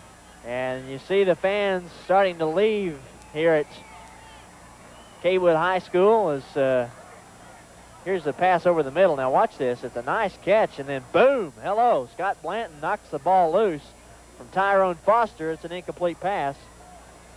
And now Cawood will have the football on the change of possession.